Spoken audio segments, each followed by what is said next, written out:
ये आपका क्या हो गया, ओरिजिन पॉइंट हो गई 0। ठीक है, यहाँ पे क्या चार्ज रखा हुआ है क्वेश्चन में, यहाँ पे कितना चार्ज रखे हो, क्यू कुलाम प्लस क्यू कुलाम का चार्ज रखा हुआ है। ध्यान दो, इस ओरिजिन पॉइंट पे क्या रखा हुआ है, प्लस क्यू कुलाम का चार्ज रखा हुआ है। फिर कह रहा है कि यहां से 1 मीटर के डिस्टेंस पे कितना है, 1 मीटर, उसके बाद 2 मीटर, 4, 8 और ये कहां तक है, इनफाइनाइट तक।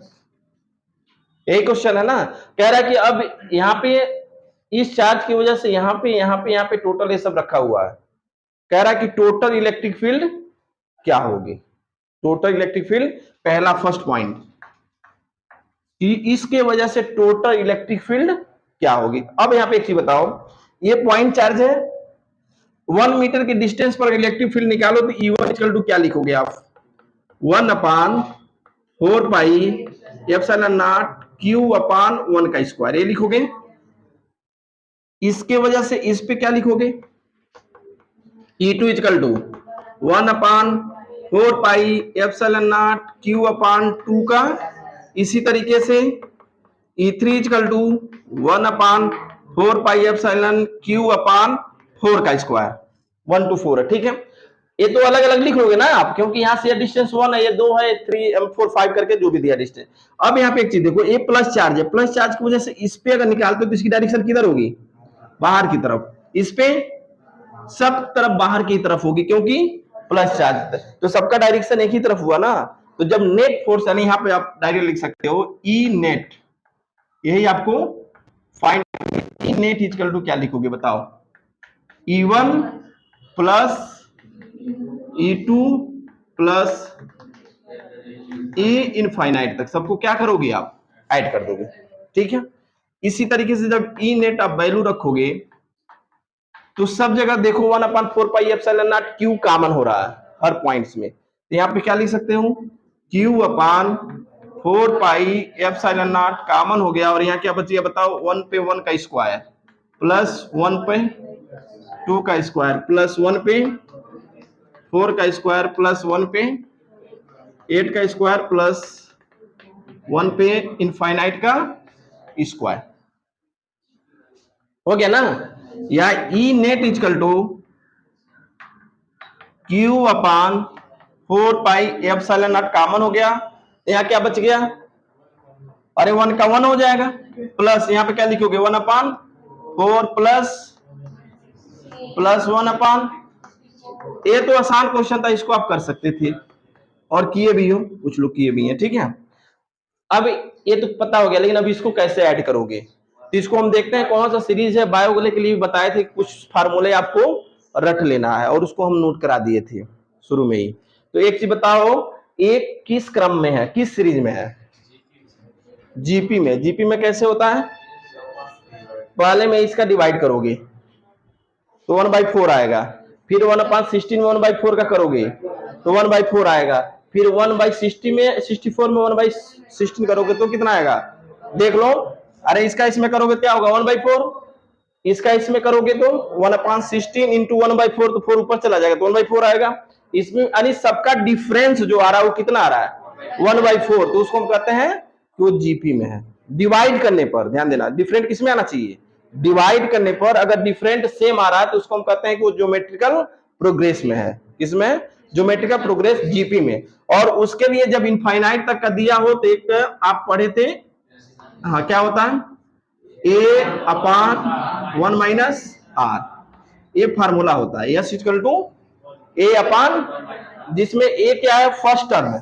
A equal to first term 1, पहला जो टर्म होता है उसको हम लिखते हैं A इक्वल टू, और R जो होता है इनके बीच का जो डिफरेंट निकाल रहे हो डिवाइड करने पर, तो R की वैल्यू कितनी आ रही है, 1/4, 1/, अभी अब वैल्यू इसी में रख के सॉल्व करिए, तो E नेट इक्वल टू क्या हो गया बताओ, Q/4 पाई एप्सिलॉन नॉट, यहाँ पे क्या रखो 1, और यहाँ पे क्या रखोगे 1 माइनस 1/, ठीक है, रख सकते हो ना। तो A आपका एलसीएम 4 हो गया, 4 में से 1 3/4, 4 ऊपर चला जाएगा ना, 4/, 3 यानी आंसर क्या होगा इसका 4 क्यू अपॉन 4 यानी 16 पाई, अरे 3 होगा, अच्छा 12 हो जाएगा, सॉरी 12 पाई एप्सिलॉन नॉट। चलो इसको 3 भी लिख देता, यानी कितना क्या answer Q by 3 pi epsilon nought. ये आपका क्या निकल गया ई नेट, समझे ना? ये 3 होगा नीचे, वो ध्यान देंगे, 4 ऊपर चला गया तो फिर 3 यानी Q by 3 pi epsilon nought. ये फर्स्ट क्वेश्चन था, ये तो सब लोग कर लिए होंगे, लेकिन जो शून्य निकालना था कि उसकी वैल्यू शून्य हो इलेक्ट्रिक फील्ड, तो शून्य के लिए क्या चाहिए? अरे भाई शून्य तभी होगा कि अगर एक फोर्स इधर लगा रहा है दूसरा, भाई जब दोनों सेम डायरेक्शन में लगाएगा तो जीरो होगा ही नहीं, क्योंकि देखो सब क्या है, सब सेम डायरेक्शन में लगा रहा है, इसलिए सबको ऐड करोगे कभी शून्य होगा ही नहीं। शून्य कब होगा? जब एक आप इधर लगाए तो एक दोनों एक दूसरे के इक्वल और अपोजिट लगाता चले जाए, तो आपकी वैल्यू क्या आएगी? शून्य आएगी। एक बार इसको नोट कर लो, जो जान रहे हैं ठीक है, जो नहीं जान रहे हैं इसको नोट कर लें, फिर दूसरा उसका बता देते हैं। फिर इलेक्ट्रिक फोर्स लाइन कंप्लीट करके कल से गॉस थ्योरम स्टार्ट कर देना है।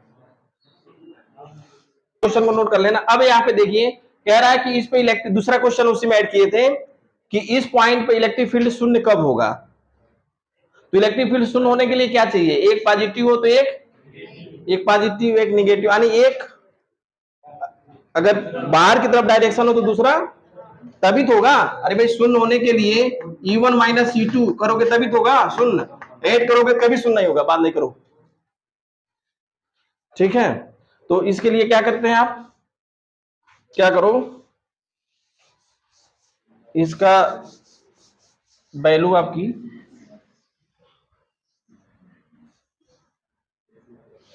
इन सबकी वैल्यू शून्य होना चाहिए कब, यानी सबको ऐड करो और वैल्यू क्या आ जाए? शून्य हो जाए। तो इसके लिए आपकी वैल्यू होगी क्या? ई नेट इक्वल टू, इसका अगर आप लिखोगे क्या, Q upon 4 pi epsilon not, क्या ले लो कॉमन, तो यहाँ क्या बच गया 1/1 का स्क्वायर, ये प्लस अगर है तो दूसरा क्या होगा 1/2 का स्क्वायर, फिर थर्ड, फिर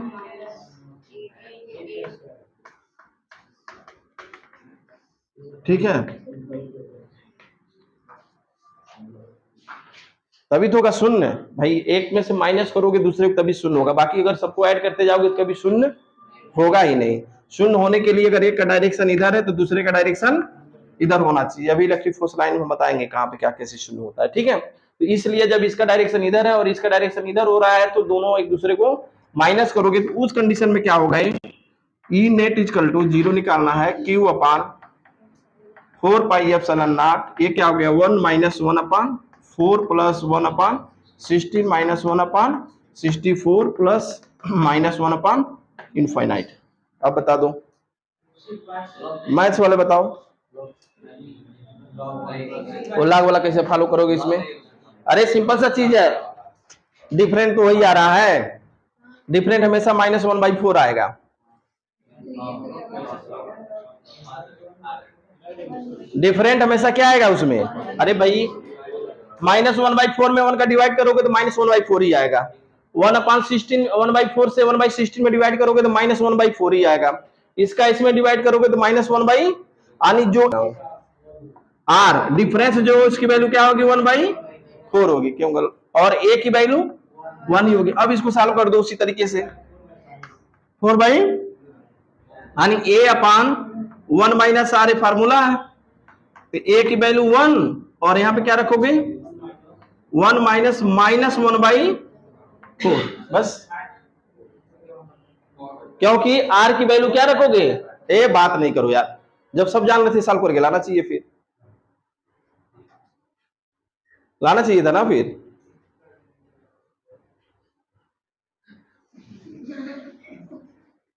लाए हो तो टाइम वेस्ट नहीं होता, फिर हम नया टॉपिक शुरू किए होते। 1 माइनस 1/4, इसकी वैल्यू क्या हो जाएगी बताओ? अरे 8 हो जाएगा ये, 4/5 हो गया ये, यानी इसकी जगह वैल्यू रख दो आप, तो ई नेट इक्वल टू कितना आ गया 4 Q/24, अरे 5 को मल्टीप्लाई कर दोगे इसमें हो जाएगा ना, 24 पाई एप्सिलॉन यानी Q upon 5 pi epsilon not in E net हो गया। चलिए इसको लिख के उसको हेडिंग लिखिए, electric lines of force, electric line of force. तो कब तक उल्लेखन करते रहो, नेचुरल जो होता है वो दिनचर्या से ही आता है। लाइट चेहरे पे हमेशा एक अलग वेव से निकलता रहता है, लाखों की भीड़ में रहोगे चमकते रहोगे। अब बाकी चलिए नेक्स्ट लिखिए, electric line for electric force, electric line of force लिख लो, electric line of force, electric line of force, उसी को इलेक्ट्रिक फोर्स लाइन भी कह सकते हो, इलेक्ट्रिक फील्ड लाइन भी कह सकते हो, इलेक्ट्रिक लाइन ऑफ फील्ड भी कह सकते हो, इलेक्ट्रिक फ्लक्स लाइन भी कह सकते हो, कुछ भी। ठीक है, देखो रियल में होता क्या है, बात नहीं करो। ये जो इलेक्ट्रिक फोर्स लाइन है ये बताता है कि कोई भी इलेक्ट्रिक चार्ज किस पथ पे चल रहा है। वो रियल में कोई रियल पथ नहीं होता है, वो कैसा होता है, एक इमेजिनरी लाइन होती है। अगर कोई चार्ज कहीं रख दो तो उसके चारों तरफ एक इलेक्ट्रिक फील्ड प्रोड्यूस होगी, और उस पॉजिटिव चार्ज को अगर छोड़ दिया जाए, मोशन करें, तो अगर वो मूव कर रहा है तो वो उसका जो पथ होगा कैसा होगा, ऐसा इमेजिन किया गया कि किसी भी अगर कंडक्टर में इलेक्ट्रिक, भाई इलेक्ट्रिक करंट आ रहा है, तो इलेक्ट्रिक करंट क्या है, फ्लो ऑफ इलेक्ट्रिक चार्ज, और इलेक्ट्रिक चार्ज मूव कर रहा है तो उसका पथ कैसा होगा, यानी किस पथ पे वो चल रहा है। तो एक इमेजिन किया गया कि उसी पथ को क्या कहते हैं, इलेक्ट्रिक फोर्स लाइन, जो डायरेक्टेड कर, जो इंडिकेट करता है इलेक्ट्रिक फील्ड के डायरेक्शन को, और जिधर चलेगा उधर इलेक्ट्रिक फील्ड होगी, उसकी डायरेक्शन उधर ही होगी। तो उसके कुछ प्रॉपर्टीज हैं जिस पे क्वेश्चन आपके डायरेक्ट आते भी हैं। तो सबसे पहले आप देखो कि इलेक्ट्रिक फील्ड लाइन होता क्या है। देखो रियल में क्या है, एक इमेजिनरी लाइन है, कैसा है, an electric line force, an electric line force, कौन सा लाइन है, कैसा है, इमेजिनरी है, इमेजिनरी, इमेजिनरी है, कॉन्टिन्यूअस, कॉन्टिन्यूअस चलती रहती है, ब्रेक नहीं होती है, चलेगी कॉन्टिन्यूअस होगी, continuous and smooth line. Line में भी हो सकती, कब, जब वो रेस्ट पोजीशन में होगा तो उससे जो इलेक्ट्रिक फील्ड निकलेगी वो कैसी होगी, लाइन में। लेकिन जब मोशन करना शुरू करेगा पॉजिटिव टेस्ट चार्ज, तो उसकी पथ कैसे होगी, कर्व की तरह। कैसा होता है, कर्व, विच, जो क्या ट्रेस्ट करता है, which traced by direction of electric field. ठीक है, इलेक्ट्रिक फील्ड की डायरेक्शन को ट्रेस करता है। मतलब ये हो गया कि अगर मान लो कोई पॉजिटिव चार्ज है, प्लस चार्ज, इसके अलग अलग कंडीशन है। फर्स्ट, अगर ये कोई पॉजिटिव टेस्ट चार्ज है और ये रेस्ट में है, मूव नहीं कर रहा है, तो उससे जो इलेक्ट्रिक फोर्स लाइन होगी हमेशा आउटवर्ड्स होगी। किधर होगी, रेडियली आउटवर्ड्स।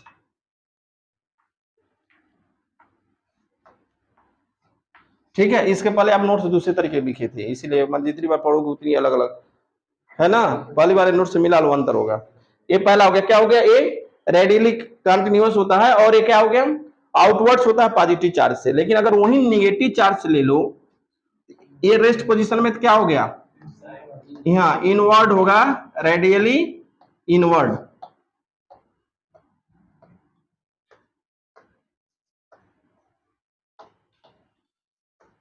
ठीक है, ये फर्स्ट पॉइंट हो गया। Second,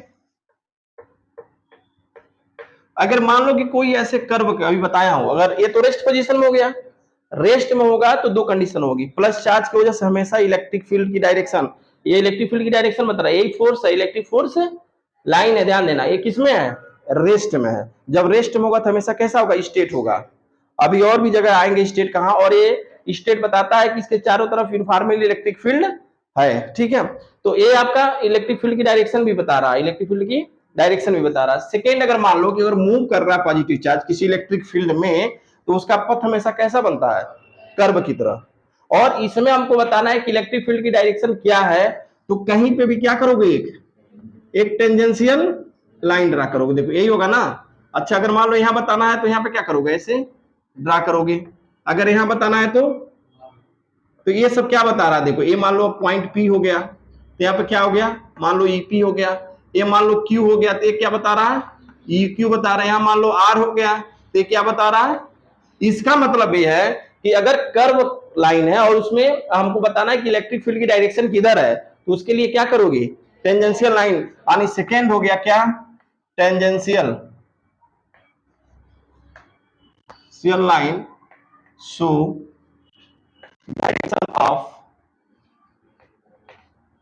direction of electric field. ठीक है, ये आपका हो गया। छोटी छोटी चीजें ध्यान रखना, जो ट्रेस करेगा यही आपका इलेक्ट्रिक फील्ड की डायरेक्शन बता रहा है। ठीक है, next third point, electric force line जो होती है, इलेक्ट्रिक, पहले छोटी छोटी चीजें, अभी मैथमेटिकल भी इसमें भी है। इलेक्ट्रिक फोर्स लाइन क्या होता है, कमिंग, चाहे ओरिजिनेट लिखो, इलेक्ट्रिक फोर्स लाइन ओरिजिनेट, कहां से ओरिजिनेट होता है, ध्यान देना हमेशा, ओरिजिनेट एट पॉजिटिव चार्ज। जैसे इलेक्ट्रिक फोर्स लाइन हमेशा कहां से ओरिजिनेट होगा, इसीलिए इलेक्ट्रिक फील्ड की डायरेक्शन हमेशा पॉजिटिव से, हाँ, तो at positive charge and terminate at negative charge. ठीक है, हमेशा पॉजिटिव चार्ज से ओरिजिनेट होगी और नेगेटिव चार्ज पे जाके वो टर्मिनेट होगी। ठीक है, ये आपकी थर्ड हो गई। फोर्थ, यहाँ पे एक चीज बताओ, ये मैं एक चीज बता रहा हूं, जैसे मान लो ये इलेक्ट्रिक फोर्स लाइन निकल रही है, ये इलेक्ट्रिक फोर्स लाइन ये निकल रही है, इलेक्ट्रिक फोर्स लाइन, ये मान लो हमने एक एरिया ले लिया, ये आपने दूसरी एरिया ले लिया, और ये आपने तीन एरिया ले लिया। यहां से मान लो ए प्लस चार्ज है, यहां से इलेक्ट्रिक फोर्स लाइन निकल रही है। ठीक है, तो अब यहाँ पे देखो, यहाँ पे भी इलेक्ट्रिक फोर्स लाइन कितनी है, 1 2 3 4, यहाँ पे भी कितनी है, 4 ही है। इलेक्ट्रिक फोर्स लाइन की जो नंबर से कम नहीं हुए, लेकिन यहाँ पे इलेक्ट्रिक फील्ड अधिक होगी, यहाँ पे क्यों, क्योंकि यहाँ पे देखो कम एरिया में उतना ही ज्यादा हो रहा है, और यहाँ पे फोर्स लाइन वही है लेकिन एरिया बढ़ गया, तो यहाँ पे इलेक्ट्रिक फील्ड अधिक होगी। यानी इलेक्ट्रिक फील्ड वहां पे ज्यादा होगी जहां पे इलेक्ट्रिक फोर्स लाइन अधिक होगी। इसका जो है, इसका फिगर बना लेना यहाँ पे, ये मान लो ये प्लस चार्ज हो गया और ये क्या हो गया, माइनस चार्ज। ये आपके यहां से ओरिजिनेट होगी और यहां आके क्या होगी, इंड होगी। बाकी इसको आप देखो, ये क्या बता रहा है, बोलो, ये क्या बता रहा है, देखो यहां से इंड कंप्लीट होके यहाँ पे आके इंड हो रही है।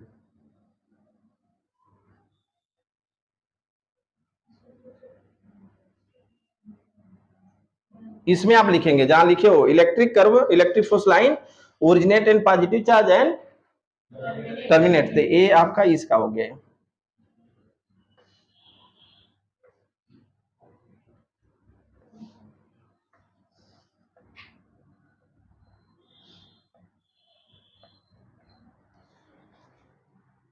ये कभी इस तरह का क्लोज सरफेस नहीं बनाता, ध्यान देना, जबकि मैग्नेटिक फील्ड बनाता है, ऊपर हाँ बनेंगे, आपको वो दे देता, कभी कभी ऐसे दे देगा ग्राफ में, माइनस क्यू प्लस क्यू, वो दे देगा, इस तरह का दिया है और ऐसे लाके बना के देगा, तो आप समझोगे कि वो गलत है, वो क्लोज नहीं होता है। ये क्योंकि यहाँ से चला यहीं आके इंड हो जाता है, फिर ऐसे नहीं आता है। जबकि मैग्नेट में आप देखोगे तो ये ऐसे आके ये सब ऐसे मिले होते हैं, ये होता है, यहाँ से भी ये आएगा तो ये देखो ऐसे क्लोज होते हैं, ये मैग्नेटिक फील्ड हो गया, देखो सब मिल रहा है ना, ऐसे ये क्लोज बन रहा है। जबकि इलेक्ट्रिक फील्ड में यहाँ से शुरू होता है, यहीं आके इंड हो जाता है, तो इसलिए क्लोज हो। ये दोनों डिफरेंस देखो, पता चल रहा है, एक क्लोज कर्व बना दिया, वो भी कर्व ही होता है लेकिन क्लोज बना दिया, देखो ऐसे चला, ये आके देखो ये सब मिला हुआ। पॉइंट देखिए, इस पे बात नहीं करिए। अगर मान लो कि ये दोनों प्लस चार्ज हो गए, दोनों क्या हो गए, प्लस चार्ज, तो इसमें भी इलेक्ट्रिक फील्ड ऐसे निकलेगी और आके यहां मिल जाएगी ना, हाँ केवल एक चीज ध्यान रखो, हाँ केवल वो पॉजिटिव से निकल के निगेटिव जाएगी, और जब पॉजिटिव पॉजिटिव होगा, निगेटिव निगेटिव होगा, तो देखो ये यहां से एक किधर निकलेगा, बाहर की तरफ, ध्यान रखिए, ये किधर निकलेगा, बाहर की तरफ, ये बाहर की तरफ निकलेगा, इधर चला आएगा, ये कभी मिलेगा ही नहीं। अभी अभी एक चीज बता रहा हूं, इसमें मेन चीज क्या है, कैसे शून्य होता, पढ़े हो ना कि टू पॉजिटिव चार्ज या टू नेगेटिव चार्ज दोनों अगर सेम चार्ज है, मैग्नीट्यूड सेम है, तो इलेक्ट्रिक फील्ड बीच में जीरो होती है ना। तो और अभी आप देखे हो कि ये दोनों आके मिल रहा था, दोनों पॉजिटिव नेगेटिव, बीच में कभी इलेक्ट्रिक फील्ड शून्य होगा ही नहीं। आप न्यूमेरिकल भी लगाया हो, और वही चीज यहाँ पे भी देखो, ऐसे ही इधर भी होगा आपका।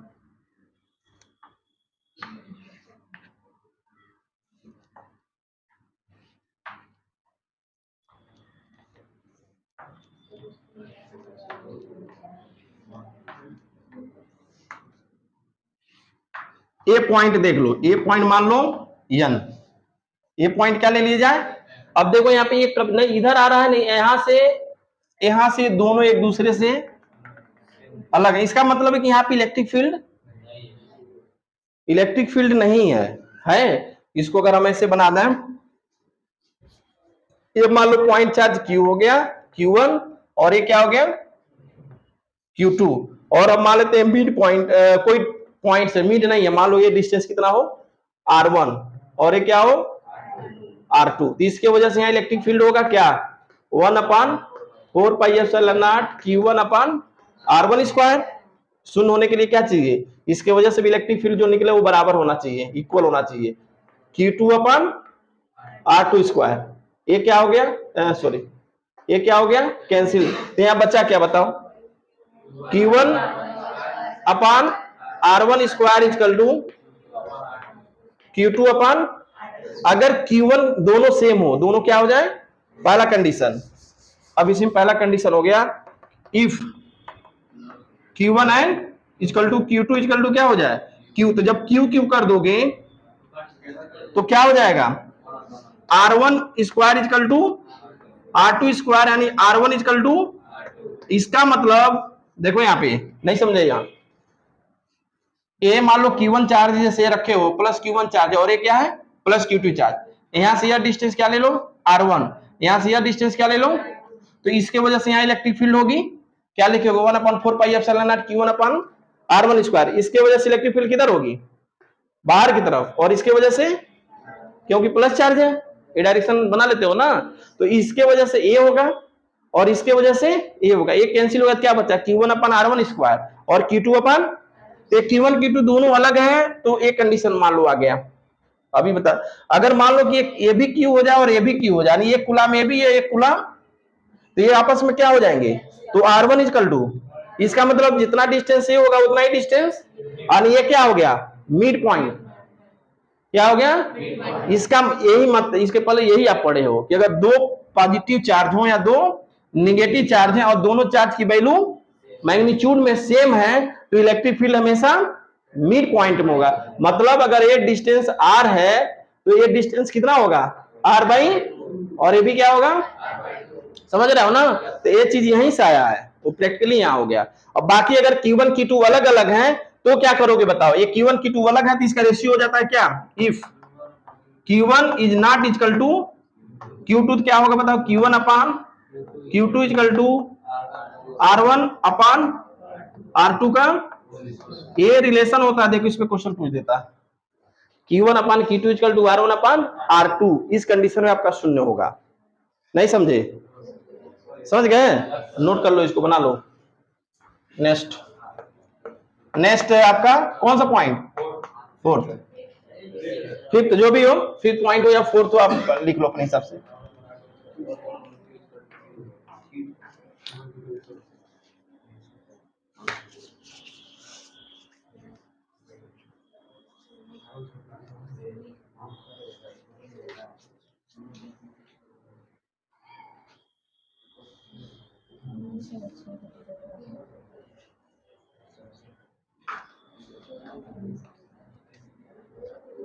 इसको बना लेना है आप Q, और दूसरे इसके लिए बना लेना Q1 और Q2 समझने के लिए। यह डिस्टेंस हो गया R1 और ये डिस्टेंस हो गया R2, जबकि ये दोनों सेम हो गया।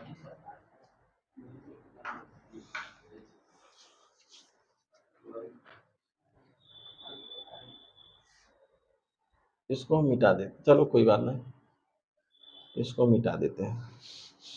ये लिख लेना, अब दूसरे के लिए ये लिख लेना, if Q1 is not equal to Q2।